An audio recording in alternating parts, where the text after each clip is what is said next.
अरे जनता इनको नकार चुकी है। और सुनिए, अब शांत कराइए और इनका फेडर लो करिए। अगर हिम्मत है, देश की जनता देख रही है, इनका फेडर लो करिए। चिल्ला रही है ना, बौखलाई बिल्ली है ये। और सुनिए, जो बात मैं कहने जा रहा गौरव जी आपसे कह रही हूँ, शराब घोटाले पे, गौरव जी मैं आपसे कह रही हूँ, मर्यादित भाषा का इस्तेमाल कीजिए और हिम्मत है तो वोट फेडर कम कीजिए, इस तरह से मत बोलिए।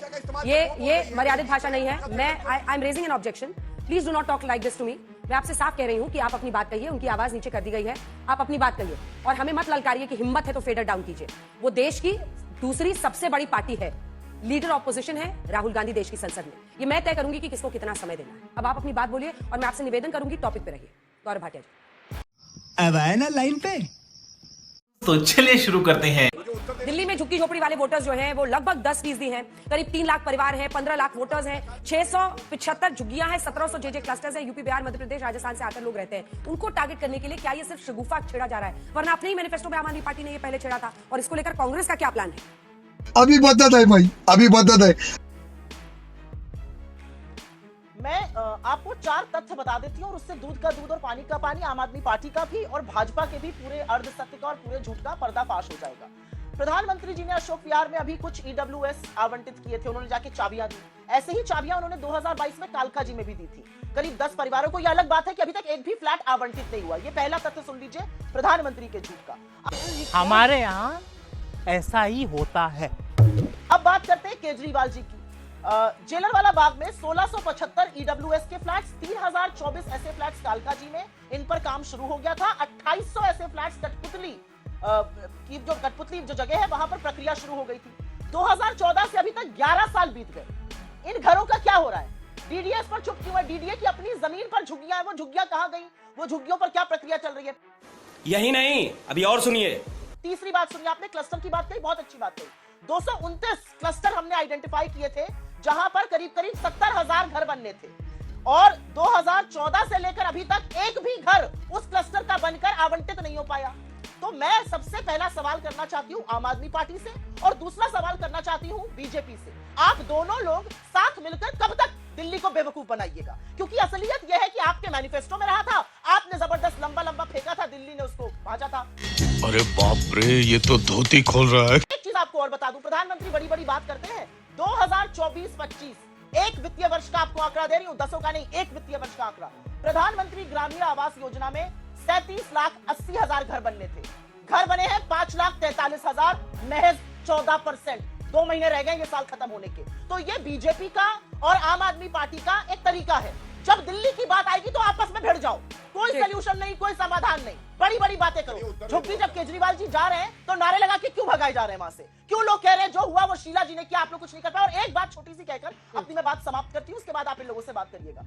अच्छा इरशाद, जिस नई दिल्ली कंस्टिट्यूएंसी से अरविंद केजरीवाल जी खुद लड़ रहे हैं, वहां पर 40 से 45,000 वोटर होते थे और ये संदीप दीक्षित जी ने तमाम इंटरव्यूज में कहा है, शीला जी के बेटे हैं, वहां खूब जाते थे। अब वहां पर 7,000 झुग्गी वाले रह गए। किस बुलडोजर के आगे जाकर आम आदमी पार्टी वाले लेट गए? और भाजपा ने क्यों बुलडोजर चलाए? 7,000 लोग रह गए, बाकी 30-35,000 झुग्गी वाले कहां गए? ठीक है गौरव भाटिया जी, आप पहले जवाब दीजिए। न किसी चीज का आवंटन हुआ, ये लोग कहां गए? मैं नहीं बताऊंगा। आप क्रोनोलॉजी समझ लीजिए। के लोगों से कहा था कि हम 24 घंटे पानी देंगे, हमने के लोगों को दिया। आपने एक आरोप लगाया कि ये आम आदमी पार्टी और बीजेपी वाले मिलकर दिल्ली वालों को मूर्ख बना रहे हैं। पर 6 महीने पहले जब आपने आम आदमी पार्टी के साथ यही दिल्ली में हाथ मिलाया था तो आप जनता के साथ क्या कर रही थी?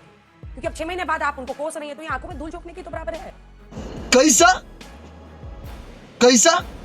नहीं, बिल्कुल नहीं है। और इसलिए नहीं है क्योंकि राजनीति देशकाल परिस्थिति देखकर करी जाती है, राजनीति बड़े लक्ष्य से की जाती है। 2024 के चुनाव में हम पूरी तरह से कन्विंस थे और आज भी कन्विंस है कि बीजेपी को रोकने के लिए हम सबका साथ आना जरूरी था और हमारे साथ आने की वजह से बीजेपी आज एक कोalition सरकार, एक गठबंधन की सरकार नरेंद्र मोदी चला रहे हैं और 2 बैसाखियों पर निर्भर होने को मजबूर है। जदयू और टीडीपी 240 पर लाकर इंडिया ने उनको पटक दिया, 400 की बात कर रहे थे।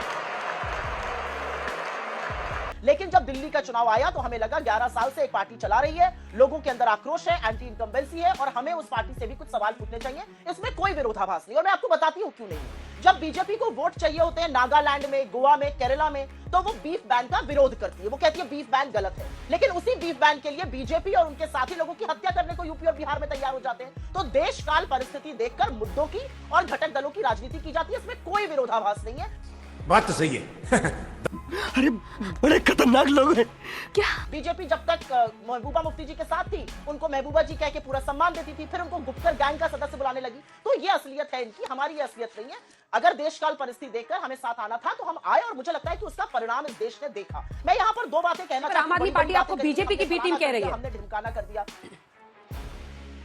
अब वो चुनाव में बहुत सारी बातें कही जाती हैं। आम आदमी पार्टी में कितने संघी भरे हुए हैं, संघ ने कितना सपोर्ट किया था आम आदमी पार्टी के पहले मूवमेंट का, वो बात तो अब संघ के लोग खुलकर टीवी इंटरव्यूज में कर रहे हैं। असली बात यह है कि आम आदमी पार्टी, और इस बात का मुझे हमेशा से क्षोभ रहा है, चाहे वो हमारे साथी रहे या ना रहे, हमेशा से ये दुख रहा है कि जब गुजरात के चुनाव लड़ने गए तो उन्होंने बिल्किस बानो पर नहीं बोला, जब दिल्ली में दंगे हुए तब भी केजरीवाल जी और उनकी पार्टी ने नहीं बोला, अपने साथियों को त्याग दिया। तो ये इनकी राजनीति हमारी, चुल्लू भर पानी में जाके डूब के आ जा। लेकिन मैं यहाँ पर दो बातें बोलना चाहती हूँ। बीजेपी पर बोलना इसलिए जरूरी है, बीजेपी पर बोलना इसलिए जरूरी, बीजेपी के पास ना संगठन है ना चेहरा है। कपिल मिश्रा और मनोज सिंह बिष्ट में खुलकर लड़ाई हो रही है और खुलकर बगावत हो रही है। तो ये किस मुंह से यहाँ पर आकर बात कर रहे हैं? ये बात करते हैं हमने ये कर दिया, हमने वो कर दिया। अरे भैया, आप तो आए थे देश को सुधारने के लिए। 58 पर रुपया मिला था आपको 2014 में, 26 मई 2014 को। 87 पार कराने पर आप आमादा है, प्रधानमंत्री को फर्क ही नहीं पड़ता है। आप आए थे महंगाई रोकने के लिए, बहुत हुई महंगाई की मार, और अभी आप ही के चैनल पर देख रहे हो 6.6% से ज्यादा रेट आ रहा है वेजिटेबल प्राइसेस का, उस पर कोई चर्चा नहीं हो रही है।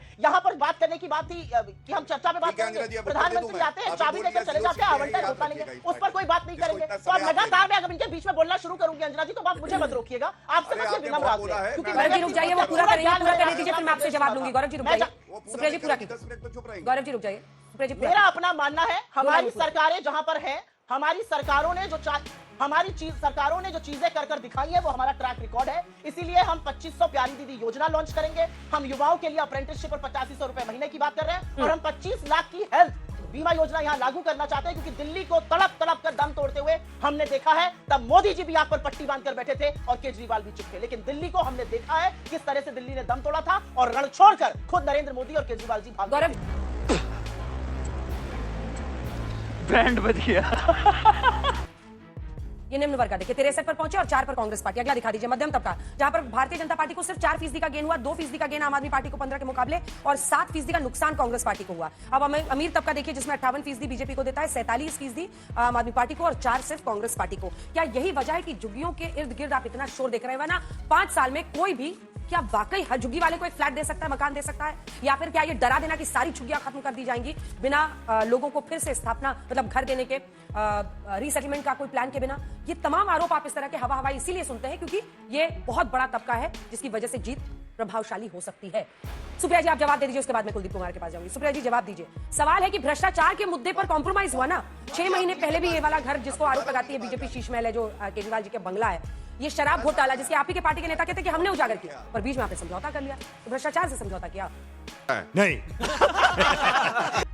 नहीं, बहुत बड़ा विरोधाभास है जो आपने कहा और जो उन्होंने कहा, उस पर मैं बताती हूँ क्यों। बीजेपी किस मुंह से शराब घोटाले के बारे में बात करती है? आपके 7 सांसद थे, 8 विधायक थे, तमाम काउंसलर थे, सब कुंभकर्ण की चादर तानकर सो रहे थे जब शराब घोटाला हो रहा था। वो तो भला हो कांग्रेस पार्टी के नेताओं का कि हम इसमें ओरिजिनल याचिका करता थे और हम वहां पर गए, और अगर ओरिजिनल न्याय संगत, कानून संगत जांच होती तो हम बिल्कुल इसकी जांच पे आज भी पक्षधर हैं। लेकिन जो हुआ वो हमने देखा कि वो कानून से बढ़कर एक वेंडेटा पॉलिटिक्स के अंतर्गत होने लगा। तो हमें लगा जहां पर एजेंसी बब्बर शेर बनकर प्रतिद्वंदिता से काम करेगी वहां पर हम गलत के खिलाफ खड़े होंगे, और हमने बोला ये गलत प्रक्रिया हो रही है। क्या शराब घोटाला हुआ? बिल्कुल हुआ। क्या बीजेपी ने चू करी थी? उस वक्त एक शब्द नहीं बोला था। आज बड़े बड़का शेर बने घूम रहे हैं। पहली बात, किस मुंह से ये दिल्ली की बात करते हैं? दिल्ली पुलिस, दिल्ली का अपराध सबको पता है। दिल्ली में महिलाएं कितनी सेफ है सबको पता है। 6 से 7 रेप रोज के हो रहे हैं। अपहरण के मामले में दिल्ली नंबर 1 है, महिला अपराध में नंबर 1 है। 99% महिला और बच्चों के जो मामले हैं वो लंबित है। ये दिल्ली पुलिस आपके अंतर्गत है, अमित शाह जी के अंतर्गत है, ये आपकी देन है। तो दिल्ली ने आपका चेहरा भी खूब देखा और इसी ने 26 साल आपके चेहरे को नकारा है। गजब बेइज्जती है। और अंत में एक बात जरूर करना चाहती हूँ यहाँ पे, बहुत गलत एक मिनट अंजना जी, मैं ये बीच में बोलने लगता है, फिर जब मैं इनके बीच में बोलती हूँ तो आप कहती हैं इनको फिनिश कर लेने दीजिए। तो अब जब ये बोलना शुरू करेंगे तो मैं लगातार बहुत गलत ही कहती रहूंगी। मैं सिर्फ ये कहना चाहती हूँ, मैं आपके बीच में नहीं बोली थी, थोड़ा चुप रहिए। सुनिए, 26 साल से दिल्ली आपका चेहरा नहीं देखना चाहती है। विरोधाभास, सुप्रिया जी कौन सी बात में सबकी आवाज नीचे कर दीजिए, टॉपिक पे रहते हैं। सुप्रिया जी विरोधाभास इस बात में है कि आप कह रही हैं शराब घोटाला हुआ था, उसी घोटाले में अरविंद केजरीवाल जेल जाते हैं तो उनकी पत्नी सुनीता केजरीवाल के साथ सोनिया गांधी मंच शेयर करती हैं। अब क्या मतलब है? मतलब घोटाले में या तो कार्रवाई ना हो, और अगर कार्रवाई हो तो आप फिर उनके साथ खड़े थे। मतलब ये असल विरोधाभास तो ये है कांग्रेस पार्टी के स्टैंड में। बिल्कुल नहीं। अरे कहना क्या चाहते हो? नहीं, असल विरोधाभास तो यह कि आप लोग समझ ही नहीं रहे हम क्या कह रहे हैं और मुझे पुनः समझाने का मौका दीजिए। हम ओरिजिनल याचिकाकर्ता थे। दिल्ली वाले तो चादर, बीजेपी वाले तो चादर ताने सो रहे थे कुंभकर्ण की नींद जब ये शराब घोटाला हो रहा था। सारा शहर शराब की भट्टियों से भट जाता और हमारी मां बहनें बाहर घर से भी ना निकल पाती। बीजेपी को तो कोई फर्क ही नहीं पड़ा था। 7-7 सांसद और 8 विधायक कुंभकर्ण की नींद सो रहे थे। ये किस मुंह से बात कर रहे हैं? हम याचिकाकर्ता थे, हम गए। इस पर न्याय संगत अगर कार्रवाई होती हम उसका स्वागत आज भी करते हैं। लेकिन कार्रवाई जब शुरू हुई और जिस तरह से ईडी ने वेंडेटा के तहत कार्रवाई करी, जिस तरह से ईडी ने जबरदस्ती बेल ना लेना, जबरदस्ती अपने कार्य क्षेत्र से जाकर ज्यादा वेंडेटा करना, इस पर हम बिल्कुल बोलेंगे क्योंकि ईडी की कार्रवाई साफ नजर आ रही थी। राजनीति से अब गौरव भाटिया जी आप इसका जवाब, गौरव भाटिया जी आप इसका जवाब पहले दें। शर्म आनी चाहिए। और एक बात गौरव भाटिया जी के बाद सबसे बड़े चंदा चोर, इसके बाद आगे शर्म आनी चाहिए। बॉन्ड के डाकू, ये बात करेंगे भ्रष्टाचार की। गौरव जी। इलेक्टोरल बॉन्ड के डाकू, सुनिए, चंदा अब चोर, सुनिए। ये बात सुप्रिया जी करेंगे। अब जवाब गौरव जी बोलिए। शांत। गौरव जी जवाब। अब गर्दा उड़ेगा भैया। सुनिए, मैं जवाब बिल्कुल दूंगा और हर उस व्यक्ति का दूंगा जो यहाँ पे कहता है शेर बना नहीं जाता है मैडम, शेर पैदा होता है और गधे को शेर की खाल पहनाने से वो शेर नहीं होता है। इनकी 0 सीट्स है अंजना, 0। मैंने आपको बताया 5 चुनाव 0 सीट्स और कांग्रेस की प्रवक्ता को बार बार समय मिल रहा है। अरे जनता इनको नकार चुकी है। और सुनिए, अब शांत कराइए और इनका फेडर लो करिए। अगर हिम्मत है, देश की जनता देख रही है, इनका फेडर लो करिए। चिल्ला रही है ना, बौखलाई बिल्ली है ये। क्या बोला तूने? अब तू गया बेटा, अब तू गया। देख तेरी औकात मैं दिखाता हूँ तुझे, देख। और सुनिए, जो बात मैं कहने जा रहा गौरव हूं, जी आपसे कह रही हूँ, शराब घोटाले पे, गौरव जी मैं आपसे शराब कह रही घोटाले हूँ, पे मर्यादित भाषा का इस्तेमाल कीजिए और हिम्मत है तो वोट फेडर कम कीजिए, इस तरह से मत बोलिए। ये मर्यादित भाषा नहीं है। मैं I am raising an objection, please do not talk like this to me. मैं आपसे साफ कह रही हूँ कि आप अपनी बात कहिए, उनकी आवाज नीचे कर दी गई है, आप अपनी बात कहिए और हमें मत ललकारिए कि हिम्मत है तो फेडर डाउन कीजिए। वो देश की दूसरी सबसे बड़ी पार्टी है, लीडर ऑपोजिशन है राहुल गांधी देश की संसद में। ये मैं तय करूंगी कि किसको कितना समय देना है। अब आप अपनी बात बोलिए और मैं आपसे निवेदन करूंगी टॉपिक पे रहिए। गौरव भाटिया जी।